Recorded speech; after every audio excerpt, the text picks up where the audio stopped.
They move to escape the noise. But in Hollowreach, silence is what you should fear. No birds, no laughter, just the sound of little feet, pacing behind the walls. When their daughter found a porcelain doll buried under the floorboards, it seemed harmless until she began whispering to it at night, and it whispered back. This is a story of a mother who would walk into the jaws of grief itself to save her child's soul. But in Hollowreach, love has a price, and not everyone comes back. Part 1. The House with No Toys. They arrived just after the rain, Harold driving, Miriam humming nervously, and Elsie quiet in the back seat with her hands folded around a worn stuffed rabbit. The road to Hollowreach was cracked and narrow, winding between leafless trees and the kind of hedges that looked like they hadn't been trimmed since the century turned. The village itself didn't greet them.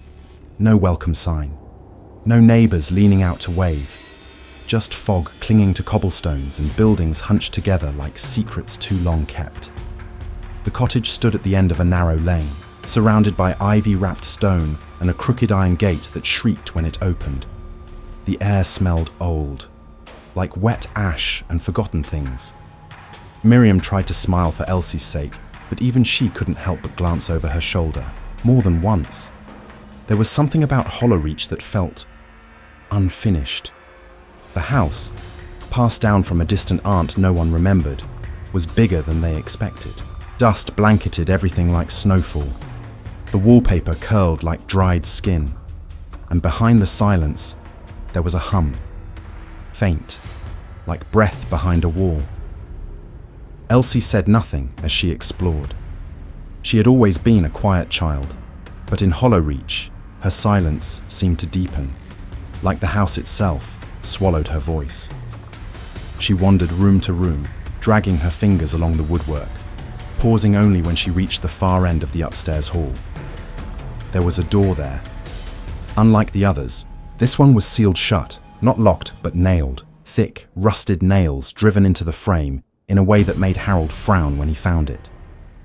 There was something carved into the wood, just above the handle, a crooked symbol, almost like a child's drawing of a looped ribbon, but wrong somehow. The kind of shape your eyes didn't want to linger on. Probably just storage, Harold muttered, but he didn't touch it. That night, the wind howled through the beams like something calling for attention. Harold and Miriam unpacked boxes, argued about damp, talked about starting fresh. They didn't notice that Elsie had wandered off. She'd gone back upstairs, back to the sealed door, and she'd found a gap beneath the floorboards just beside it. Small fingers pried up a loose board with the practiced silence of a child used to not being noticed, and there, tucked in the dust and darkness, was a doll. It was delicate, old. The porcelain had yellowed like aged bone, and its dress was sewn from faded lace and rotted blue fabric. Its eyes were made of buttons, mismatched. One black, one dull red. Its mouth wasn't painted, but stitched shut with thick black thread. Elsie didn't scream. She cradled the doll to her chest like it had always belonged to her, like it had been waiting, and she didn't tell her parents. Over the next few days, the village watched them. People peered from windows, from porches, from shadowed thresholds. Whenever Elsie was with her parents, villagers smiled in that strained, too polished way. But when she was alone, they frowned. Some even crossed themselves. One old man approached Miriam outside the general store. "Didn't know you had a child," he said quietly, glancing toward Elsie, who stood by the fence with her doll cradled in her arms. "We don't get many of those around here anymore." Miriam laughed awkwardly. "Well, maybe that'll change." He didn't laugh. "You ought to be careful with what the earth remembers." That night, the air grew heavier. The humming returned, louder now, like a tune played too slow, just below the floor. Elsie was awake long after her parents went to sleep. She sat by her window, doll in hand, whispering to it. Her words were soft, but her lips moved with precision, like she wasn't making things up, but reciting something. Remembered. In the darkness, Her voice merged with another, high-pitched, too dry, like leaves scraping glass. It wasn't English, but it wasn't nonsense either. Miriam woke to find Elsie standing at the foot of her bed. "I think she used to live here," Elsie said. "She said she wants to play." "Who, baby?" Miriam asked, blinking. "The lady who made me." They brushed it off. Childhood imagination, the stress of the move. But the next morning, Harold found all the mirrors in the house covered. Every single one, with pillowcases, towels, even newspaper. When asked, Elsie said nothing, but when she passed a mirror at the antique shop later, that day, she covered her eyes. "She doesn't like being looked at," she whispered. By the end of the week, Miriam had started leaving the bedroom light on at night. She swore she heard footsteps, bare, light ones, creaking down the hall when everyone should have been asleep. Harold began waking with nosebleeds. Elsie's room smelled like flowers, even though there weren't any in the house. Then came the storm. Thunder rumbled across the moors, shaking the old stones of Hollowreach. Rain pelted the windows like fingernails. And at exactly 12 minutes past midnight, a woman across the lane, Mrs. Calloway, who hadn't spoken to a soul since. Her husband vanished 3 years ago, looked up from her kitchen window. She lived alone. She didn't sleep much.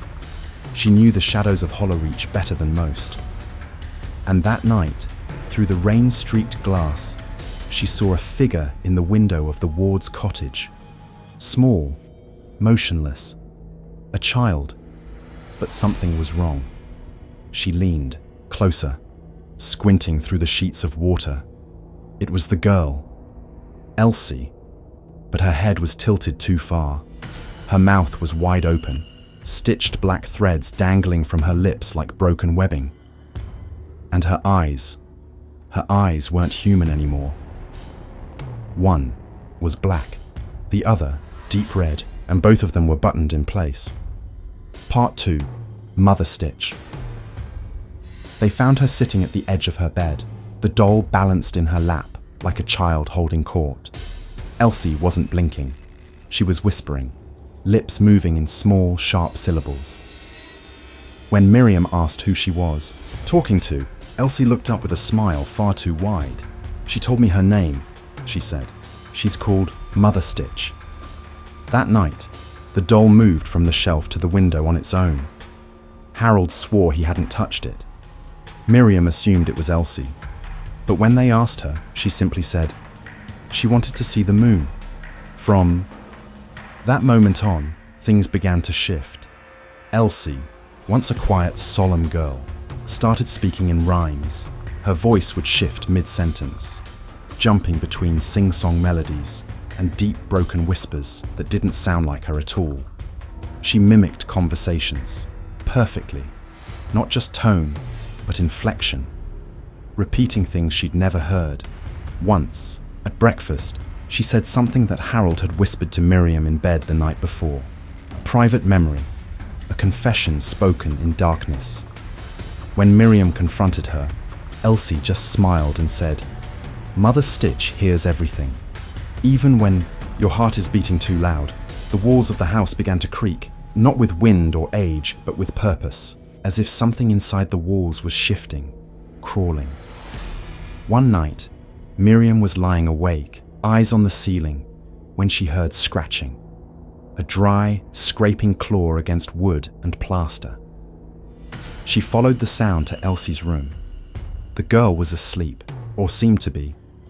Her hand gripped the doll tightly, her lips moving in a soft hum. It wasn't a tune Miriam recognized. It was a lullaby, gentle and strange, in a language she didn't know, but that felt old, older than the house, older than Hollowreach. She backed out of the room slowly, but the next morning, when she brought it up, Elsie blinked and said she hadn't sung anything. Then she turned her head and whispered into the doll's ear, as if sharing a private joke. The next day, a boy came by, Jamie Mott. He lived 2 lanes over, the only other child within walking distance.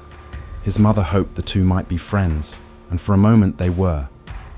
Elsie showed him her room, her doll, her drawings, strange things sketched in charcoal, circles filled with teeth, dolls sewn shut, people with thread wrapped around their eyes.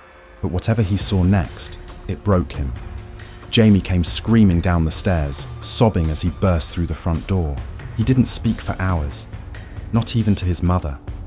When they finally coaxed it out of him, all he would say was, "It wasn't her face. It was someone else wearing her face like paper." Miriam tried to explain it away. Kids get scared. Imagination runs wild. But Harold wasn't so sure anymore, especially after Agatha Grayling knocked on their door. She looked like something out of a different century, stooped, silver-haired, and wrapped in layers of thick wool. She carried with her a folder, brittle with age, and eyes that hadn't known peace in decades. She didn't ask to come in. She told them.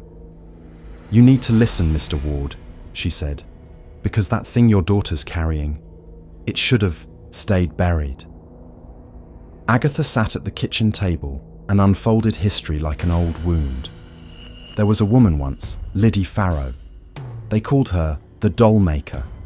She lived here in Hollowreach, down by the copse, made dolls so lifelike you'd swear. They blinked, said it was grief that made her do it, lost her baby, buried her husband. The dolls were all she had left. But something came through them. Harold shifted in his chair. "What do you mean, came through?" Agatha's eyes met his. "I mean, people started dying. Children, mostly. One by one. Quietly, cleanly. They'd stop eating, start mumbling, speaking in riddles, and then they'd vanish. All that was left was a doll, left in their beds, stitched mouths, button eyes." She paused, her voice trembling. "They say the dolls carried souls, trapped them, or worse, emptied them out. The town had burned her house to the ground. Every doll, every remnant. They passed laws, superstitions, even wards. Marks carved into wood to keep her spirits out. She made one final doll before she vanished," Agatha whispered. "The first, the oldest, the one that held her child's grief. Her name was Mother Stitch." Miriam dropped her cup. It shattered. Agatha looked them both dead in the eyes. "You've broken the seal, and she's awake again." That night, Miriam watched Elsie from the hallway. The girl was rocking in her chair, doll in hand, humming the lullaby again. Her eyes were wide. Her lips moved in tandem with something else, like a ventriloquist whose puppet whispered back. The air in the room was cold, too cold. The shadows in the corners seemed to move, and on the shelf behind her, beside the porcelain doll, sat another one. Smaller, cruder, made from twigs and hair. Its eyes were tiny bits of coal. Its mouth was a crooked slice of leather, stitched, shut. Its arms were bound in red thread. Neither Miriam nor Harold had ever seen it before, and when they asked Elsie, she smiled. "She made it for me," she said. "But who, sweetheart?" Miriam asked. Elsie's eyes didn't blink. "Mother. Stitch has other children too." Part 3. The Hollow Choir. It started with whispers, not from the Ward's house this time, but from all over Hollowreach. Quiet murmurs drifting down chimney flues, threading between hedgerows, curling through the shutters of sleeping homes, and slowly, they started coming from the children, the few who remained. There weren't many families left in Hollowreach with kids, a handful, scattered across the village like teeth in a broken mouth. Most of them kept to themselves, private, uninterested in others, but now they all had something in common.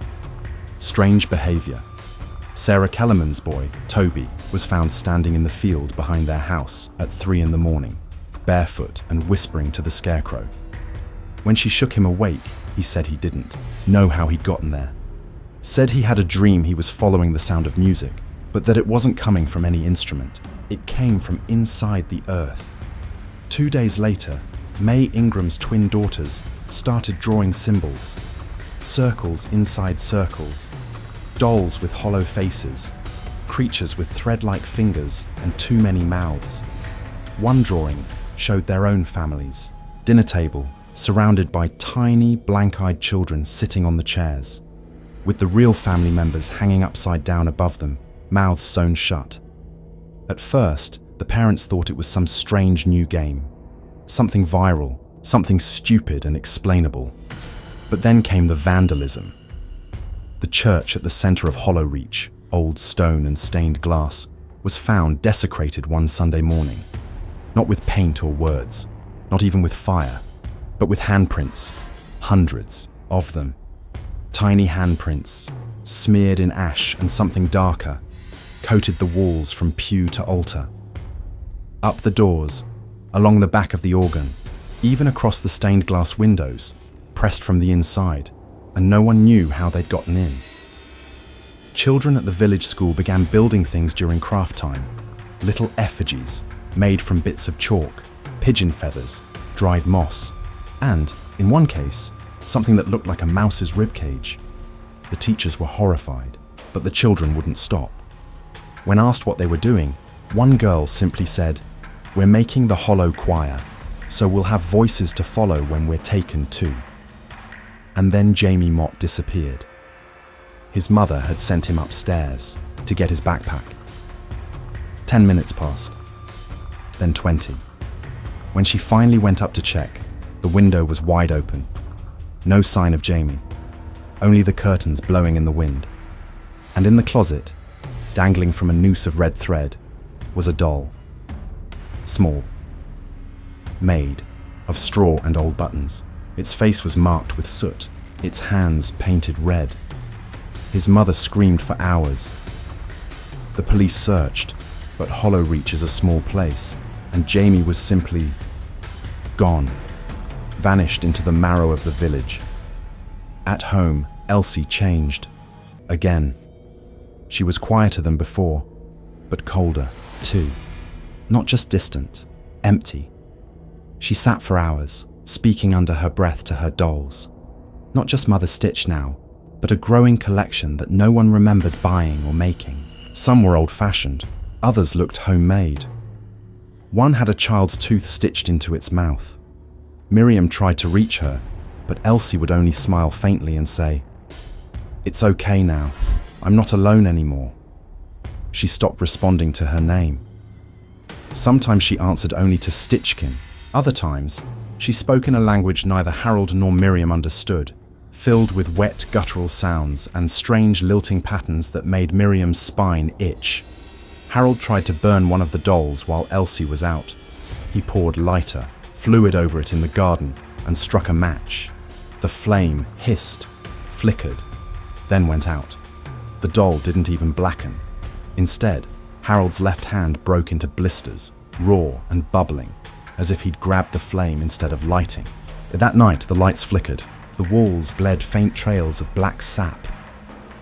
And somewhere in the house, something sang, a dozen small voices humming in imperfect harmony. The next day, Agatha Grayling returned. She looked worse than before. Her hands shook. Her eyes were bloodshot. She brought a leather-bound journal with her, edges warped, pages yellowed. This was hers, she said. Miss Liddy's journal. She laid it on the table and turned the pages with slow, deliberate fingers. She was a grief weaver, Agatha whispered. Used her dolls to carry sorrow. Said sorrow could be poured into empty things. That pain could be captured, sealed, stilled. Her idea was to keep suffering from spreading, to bind it. She tapped a page, but something came through. Something that fed on sorrow. Something that grew stronger with each vessel. The journal contained passages, frantic and unstable, descriptions of dreams filled with endless hallways of dolls, all whispering, a song that never stopped. Something she called the Hollow Choir. Voices of the taken, stitched into eternity. In one entry, Miss Liddy wrote, "They don't want peace. They want to be heard. They want mouths to sing again. They want bodies to wear like coats." Agatha leaned in. She was trying to stop it. That symbol on your door, that was a ward. Not to keep the world out, but to keep the choir in. They had broken the seal. They had let it breathe again. Agatha's hands trembled as she closed the journal. Then she reached into her bag to show them something else and froze. She pulled out a doll. Porcelain. Familiar. Elsie's doll. "But I didn't," she began. And then the doll blinked once. Slow, deliberate. And in that moment, the house groaned, as if the wood itself had sighed. From upstairs, the sound of a lullaby began. Not from Elsie, but from all the dolls. Part 4. The Bone Thread Ritual. There was no more pretending after that night. No more whispered excuses or half-hearted explanations. The village of Hollowreach had turned. The air felt thinner, stretched taut like skin over bone. The trees leaned closer.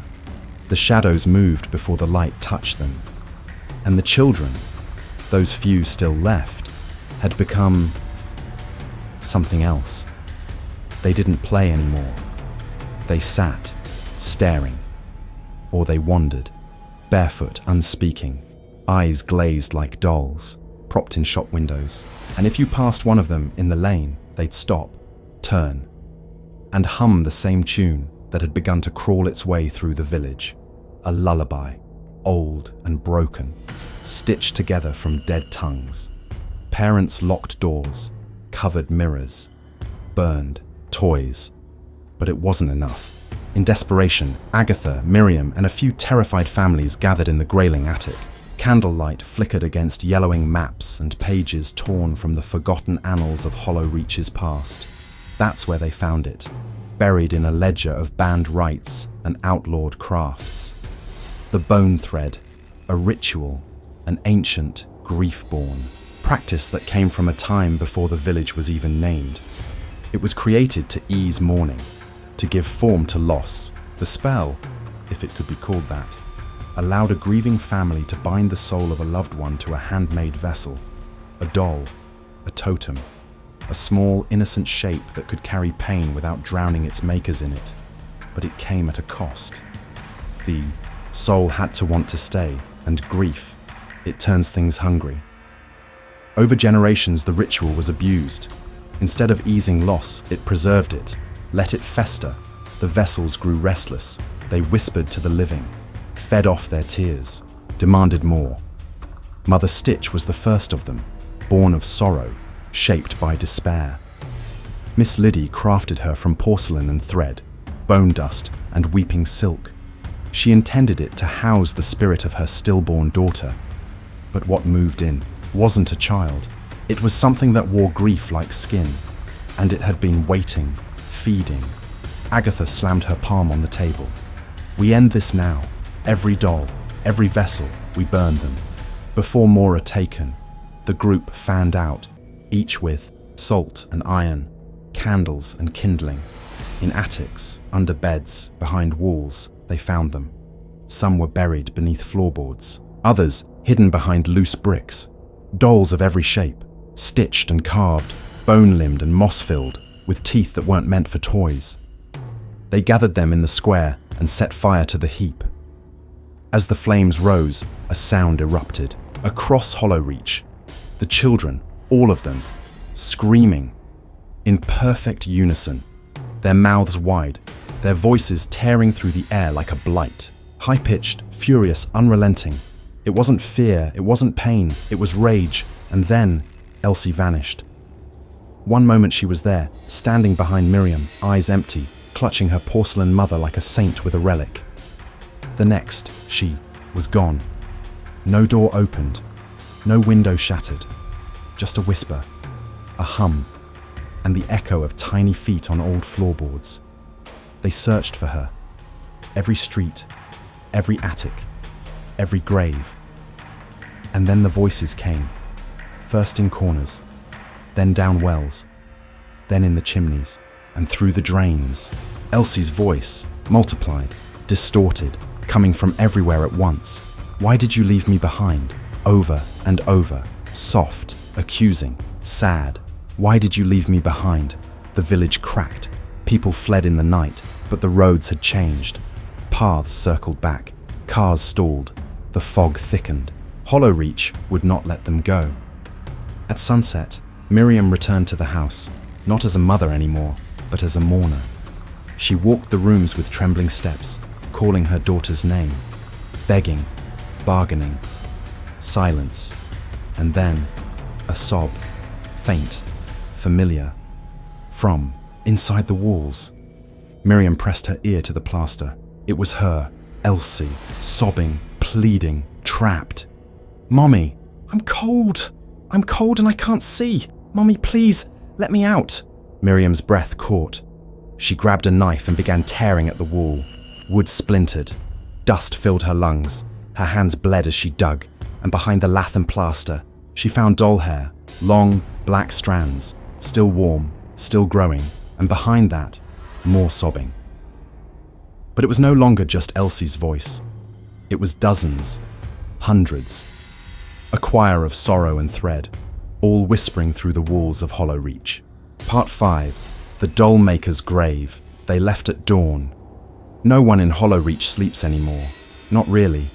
The streets are too quiet, the air too heavy. The children don't laugh, don't cry, don't blink. They just sit, or hum, or watch, and so Miriam, Harold, and Agatha Grayling left their home in silence, cutting through the morning fog that clung to the woods like old gauze.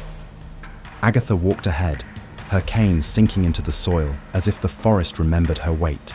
She had not come this way in decades, she said. Not since the last time the door had tried to open. They were looking for a grave, not one marked with stone or memory, but a secret one, buried long before Hollowreach decided to forget its own sins. Miss Liddy, the Dollmaker.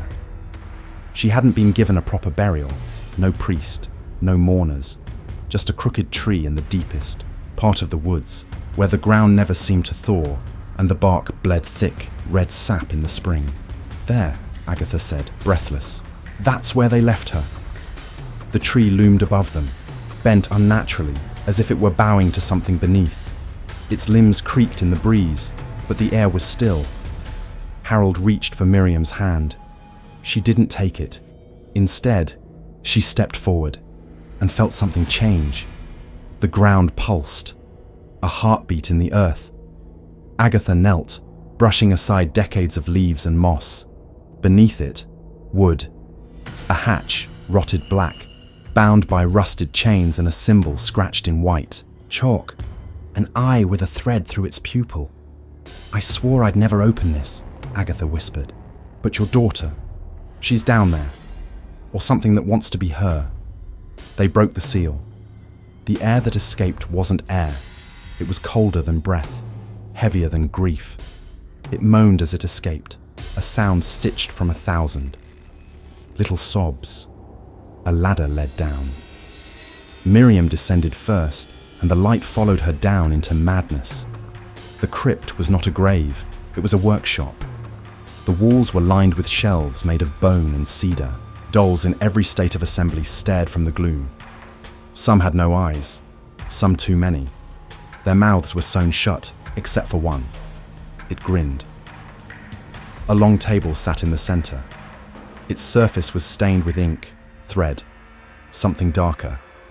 And upon it, Elsie's shoe, tiny, red, spattered with sap or blood. Beside it lay a half-finished doll, her hair, her dress, her face, but limp and soft and hollow where a soul should be. "No," Miriam whispered. "No, no, no." She turned wildly, searching the room, but there was no real Elsie, only pieces, threads, echoes. A tiny hand twitched in the corner. A doll with arms of wire and a porcelain face whispered, "She's almost ready." Miriam backed away. Above them, the sky cracked with thunder. Agatha shouted from the top of the hatch, "We need to go! Now!" Outside, the trees groaned. The ground shook, and somewhere, far away, a church bell tolled, though the steeple had long since crumbled. The town was waking up. Not the people, the town itself. They ran. Branches grabbed at Miriam's coat as if the forest did not want her to leave. The shadows, chased them in bursts, skittering like broken toys. By the time they reached the edge of Hollowreach, it had begun. Children, everywhere. In the streets, barefoot and pale, walking in slow circles, chanting.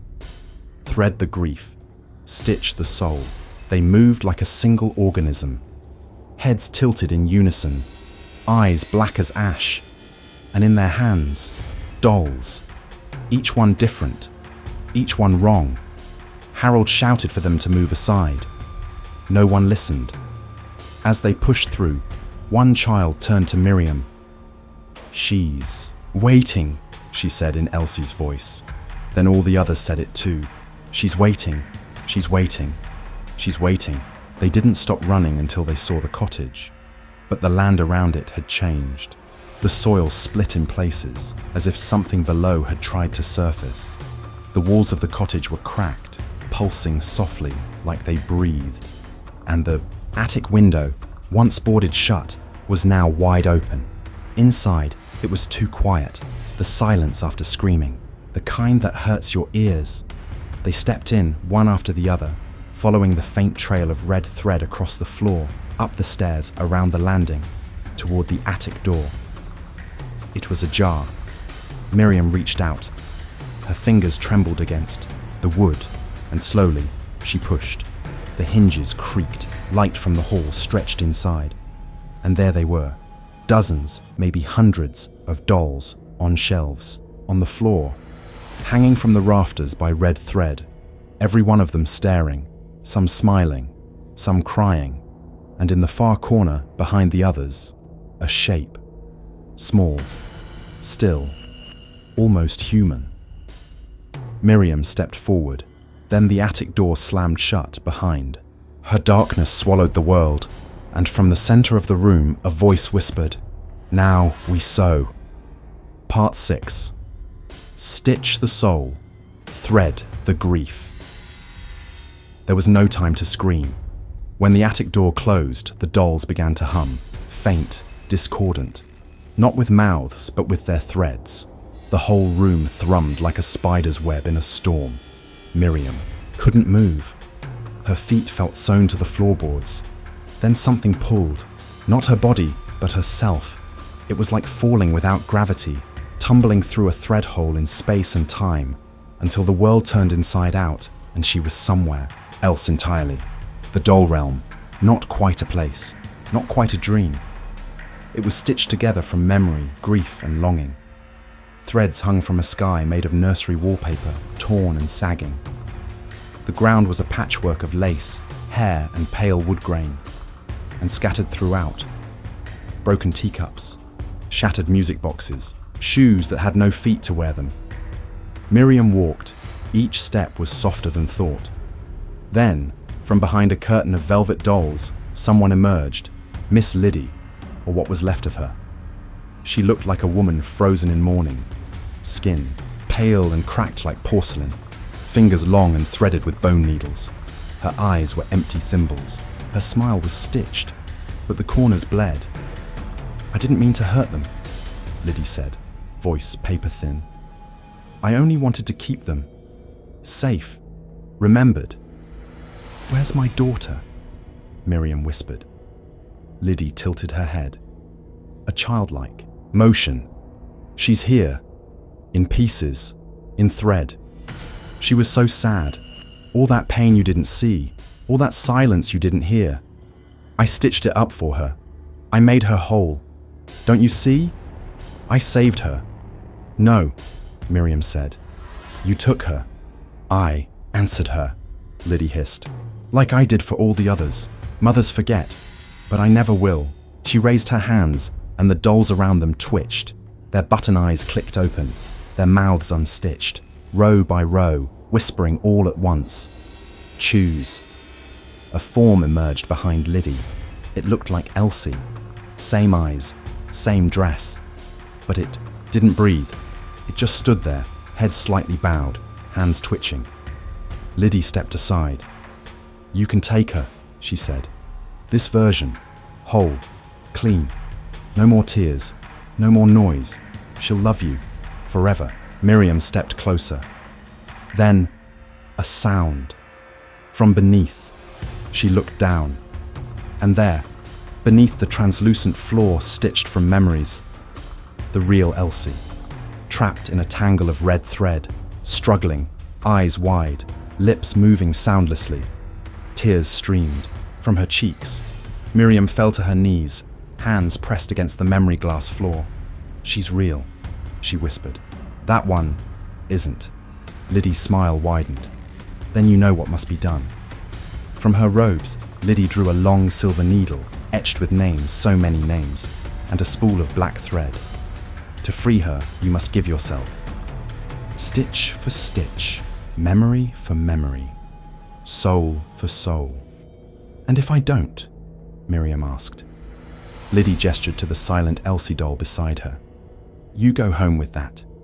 Behind them, thunder cracked, the floor shuddered.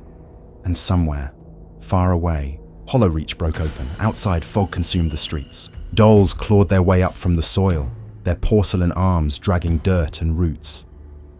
Children danced in circles, humming songs no one remembered teaching them. Inside the church, the walls bled wax. Bells rang backwards. The steeple cracked in two. Agatha stood alone in the square, watching it all collapse. "They always forget," she said to no one. But Hollowreach remembers. In the doll realm, Miriam looked into her daughter's eyes. Even through the glass, she could see the fear, the smallness, the hope. She turned to Liddy and held out her hand. The needle slid into her palm. Pain bloomed, thread pulled. Each stitch tore away something. A laugh, a smell, a lullaby she used to hum. Her name, her voice, her face, all unwound and woven into the floor, into the air, into the place where children's cries go to sleep. The dolls stopped humming. The threads curled away, and real Elsie rose slowly from the floor, blinking, shaking. "Mama," she whispered. Miriam smiled and faded. Days passed, or years. Time forgets Hollowreach. The fog cleared eventually. The dolls turned to ash. The children blinked and returned to themselves, remembering nothing but a long, strange dream. The wards were gone. No sign of Miriam or Harold. Just a house with boarded windows and a tree out front that never bloomed again. And then, one day, a new family. Smiling, naive, hopeful. They moved in before spring. The little girl, Sophie, found the attic first, and in the far corner, a single doll. Porcelain skin, button eyes, stitched lips. She picked it up. It was warm. That night, when the lights went out, her parents heard her talking to someone in the dark. They assumed it was an imaginary friend. It wasn't, because, in the quiet, beneath the creak of the rafters and the sigh of the wind, a whisper, soft, delicate, hungry. "Play with me. If you thought Hollowreach was unsettling, wait until you see what's waiting in the next town over. Darkness doesn't disappear, it just changes its face." If you enjoyed this story, don't forget to like, share, and subscribe to Haunted Echoes, where every story leaves a mark. And if you're brave enough, click on the next video. We'll be waiting.